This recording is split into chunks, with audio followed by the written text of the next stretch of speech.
Ayun mga Guwiks, isang masayang araw sa lahat dyan, no? O masayang gabi, saan man kayo naroon, saan mang sulok ng daigdig mga Guwiks. Ngayon sa ating video ay meron naman tayong isang automatic washing machine mga Guwiks. Ito ay ayusin na naman natin, i-condition natin para maibenta natin to mga Guwiks, no? So yan ay umpisahan natin, paano tayo mag-diagnose nito ngayon, kung ano yung gagawin natin para ito ay maayos na. So ito mga Guwiks, ating umpisahan ngayon, ito ay isang American Home automatic washing machine. At ito ay siyempre sira dahil nabili nga lang natin to doon sa Kalakal, no. So dinala dito sa atin at yun ay atin ang gagawin ngayon mga Guwiks. Testing natin kung anong sira nito. So ito mga Guwiks, no. Yan galing sa labas sa Kalakal at ito ay atin ang isaksak dito sa kanyang cord. Yan. Doon mga Guwiks, nakasaksak na yan at subukan natin kung ano ang ating magawa at kung ano ang sira. Ay siyempre ang power supply niya, tingnan natin kung may power. So ito yung power niya mga Guwiks, ready na yung saksakan, no? So pindot natin. Ayan, unang diagnose, walang power. Yun, wala. So walang mapindot na power mga Guwiks. So wala mga Guwiks, hindi tayo nakapag power on. So ibig sabihin, check natin yung kanyang power supply, no. Yung cord niya, tingnan natin dito sa board. So i-open natin tong board niya mga Guwiks. Buksan natin to. So yan, buksan ko to mga Guwiks, yung board niya para ma-open natin. So ito na ngayon yung board mga Guwiks, no. Makita natin, nabaklas na natin dito sa kanyang housing, no. So dito yan nakalagay mga Guwiks, no. Yan, tinanggal natin yung dalawang screw dyan. Tapos may mga lock siya dito mga Guwiks. Ito yung lock niya, no. Ayan, itong yung mga lock niya dito sa housing. So ngayon makita natin yung board niya mga Guwiks. Ayan, so mukhang kupas na. Mukhang lumang-luma na talaga to mga Guwiks. Pero yan ay subukan natin. Ayan. Mukhang naagnas na dito mga Guwiks, kaya hindi na talaga ito maaaring mag-open, no. So check natin yung supply niya mga Guwiks. Ito, yan, sa kanyang cord kung buo ito. So ngayon subukan muna nating i-manual to mga Guwiks na on. Isaksak natin ulit. So yan. So ito yung power on niya, ito. So wala na talaga mga Guwiks, hindi na nag-on. So check natin yung kanyang cord. Siyempre dahil sa kapag ito ay buo, ibig sabihin yung kanyang fuse doon mga Guwiks ay buo. Hugutin natin tong dalawa mga Guwiks. Ito yung power supply niya, no. Tapos ito yung sa motor. Check natin kung may palo. So yan mga Guwiks, nakatusok na yung ating test proof dito sa kanyang common, no, sa kulay blue. Tapos ito yung motor, yung reverse forward. Kung buo yan mga Guwiks, tusok natin dito para makita natin. Ayan. So itusok ko lang to mga Guwiks. Tusok natin sa yellow. Ayun mga Guwiks, pumalo. Ayan. So buo ang wiring nya, no. So dito sa pula, tusok natin to mga Guwiks. Sa red, reverse forward to. Dalawang kulay na to. So ayan mga Guwiks, buo siya, no, buo. Ayan.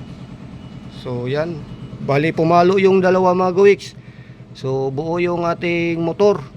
So ngayon, yan ay palit tayo ng kanyang board mga Guwiks. Mag-order tayo para makita natin na mag-on yung kanyang board, para testing natin, paandarin natin kung gagana, no.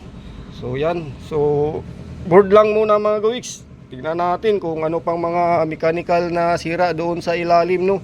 Pag nabuo na natin yung board, saka natin yan i-testing. So yun. Ayun mga Guwiks, ang masayang araw ulit, no. So nung mga nakarang araw mga Guwiks, mayroon tayong washing machine dito na ating ayusin, no. So yung board ang kailangan natin palitan mga Guwiks, at ngayon yung ating order ay dumating na. So ngayon mga Guwiks, atin na itong buksan at palit na natin doon sa luma na sira, no. Yan, umpisa na natin ngayon mga Guwiks. So ito na ngayon mga Guwiks, buksan na natin tong order natin na board. So ito ay mapagana natin. Ayun. So alisin natin yung luma mga Guwiks. Yan, ito yung luma. Ito yung luma niya mga Guwiks, no. Yan yung ating tinisting nung tayo ay nag-diagnose nito, no. So yan. So ngayon ang ating tinanggal ito ang ating tinanggal at yan ay ilalagay natin dito mga gawiks. So ito, yan.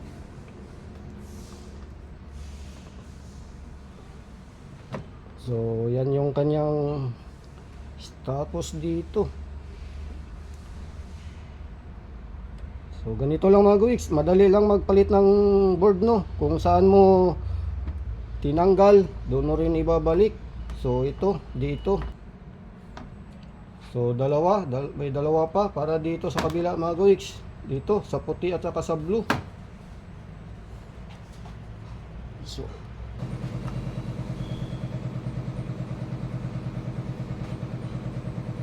So kailangan mong idiin ng maigi mga gawiks para yung kanyang kontak ay hindi maglulos, no. Yan, idiin natin maigi. Yung wire mga gawiks, iayos lang natin para hindi sumabit dito sa kanyang push button. Mga gawiks, ay testing natin yung power. Pwede power dito mga gawiks kung gagana, no. So kuha tayo ng extension. Lang mapindot-pindot natin yung kanyang mga settings dyan, no.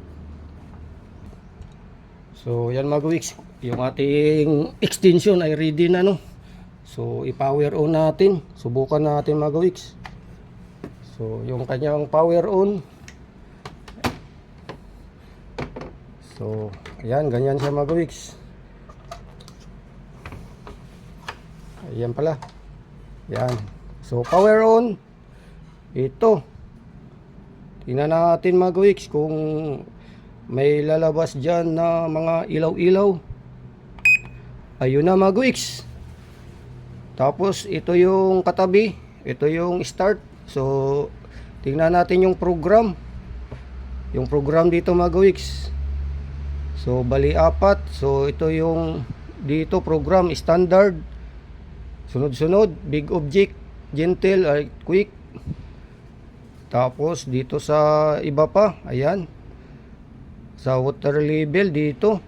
So tingnan natin to mga gawiks, yung program muna, no. Yan, so standard na kalagay dyan. So sok. Yan. Yun. So yun. So napindot-pindot natin mga gawiks. So off na natin mga gawiks at ilagay na natin sa housing. Yan, bunutin natin dito. Ilalagay na natin, buo na mga gawiks. Mapaandar natin yan mamaya, subukan natin. So ito na ngayon mga gawiks, nailagay na natin yung board dito sa kanyang housing, no. So ganito lang pagbalik mga gawiks. So yan, so yung mga lock niya dito, yan sa ilalim, i-shoot natin mga gawiks. Ayan. Tapos may lock sa gilid dito, ayan. Yan, sa kabila din. Yun. Tapos dito mga gawiks, may lock din. Idiin lang natin dito. So yan mga gawiks. Ayan. So okay na mga gawiks, no. So ito yung kanyang ilagay natin na screw.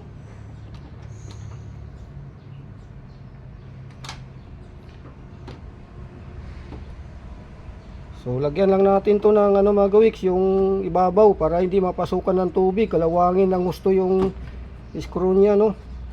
Mamaya mga gawiks, i-testing natin to mamayang hapon, malakas yung ng tubig, pressure, kung magwawas siya. So mamayang hapon mga gawiks, tuloy natin yan dahil sa So ayan mga gawiks, masayang hapon, no. So i-testing na natin yung ating gawang bagong ni-repair na automatic washing machine, no. Yan ay American Home. So ito yung pinalitan natin kanina tanghali ng board mga gawiks at nag-on na yung board niya. So meron na tayong tubig dito, ready na mga gawiks. So buksan na natin yan.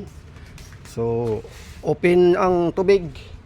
Tapos yan, nakasaksak na mga gawiks, ready na. So yun na natin yung power para kung gagana na siya lahat ng function mga gawiks. Yan ay obserbahan pa natin, no. So yan.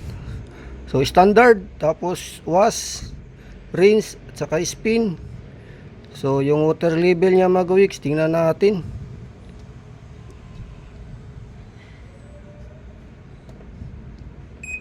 $60 sa high.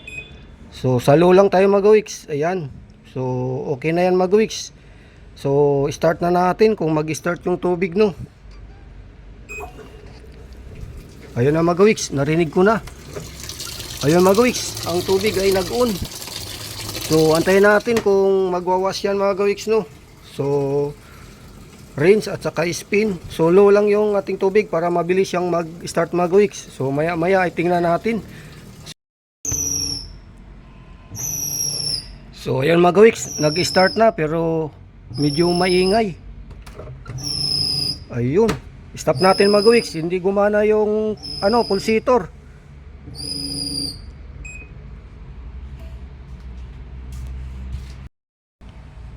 So yan mag-wicks, buksan natin tong likod. Yung pulsator dito mag-wicks ay hindi gumana.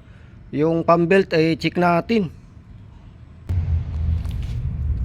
So yan mag-wicks, yung kanyang pulley dito sa kanyang pulsator mag-wicks ay stock up. Tingnan natin, kaya pala nung mandar mag-wicks ay parang yung belt lang ang naririnig natin, hindi sumama yung kanyang pulsator. So ayan mag-wicks, iniikot natin ngayon, no. So ayan, so dahil sa na-stock siguro to ng matagal mag-wicks. So ayan, yung pulsator ay yan so yan mga gawiks ay atin ang nasubukan, umikot na. So start natin ulit mga gawiks. So yan, so yun yung ating pag-diagnose, no, pag-repair sa ating washing machine. So subukan natin kung ikot na yung pulsator mga gawiks. Yan, so water level, so matigas dito banda mga gawiks. Yan, start natin. Yan. Ayun na mag-wicks. Ayan na, umikot na yung pulsator. Ayos. Ayos na mag-wicks. Ayun, malakas. Malakas yung kanyang palo ng pulsator. So na-stack up lang yung pulsator mag-wicks. Yung pulley, inikot ko lang, no. Inikot ko lang at nagalaw na siya, naikot ko na. So kanina motor lang yung umikot. Yung kanyang belt ay medyo maingay. So sinilip natin, hindi sumama yung pulsator. Ngayon sumama na. So ayan na, ang ganda. Ayun, no. Ang ganda nito mag-wicks na washing na to. Ayan.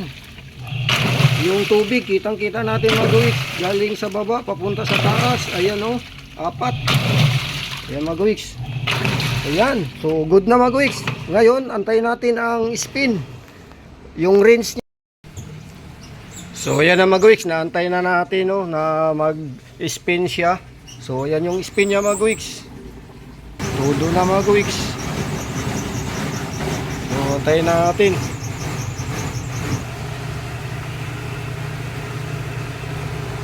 So ayan na mag-wicks, nakatodo na yung spin niya, no. Ayan. So yan ay mag-buzzer na pagkatapos. Antayin natin kung mag-buzzer mag-wicks. So 1 minutes, no. So mag-buzzer yan, antayin lang natin. So inabot na nga tayo ng gabi mag-wicks dahil sa 40 plus minutes yung sitting kanina sa ating pagwawas, no. So mamaya gamitin natin to mamaya mag-wicks. Lagyan natin ng damit.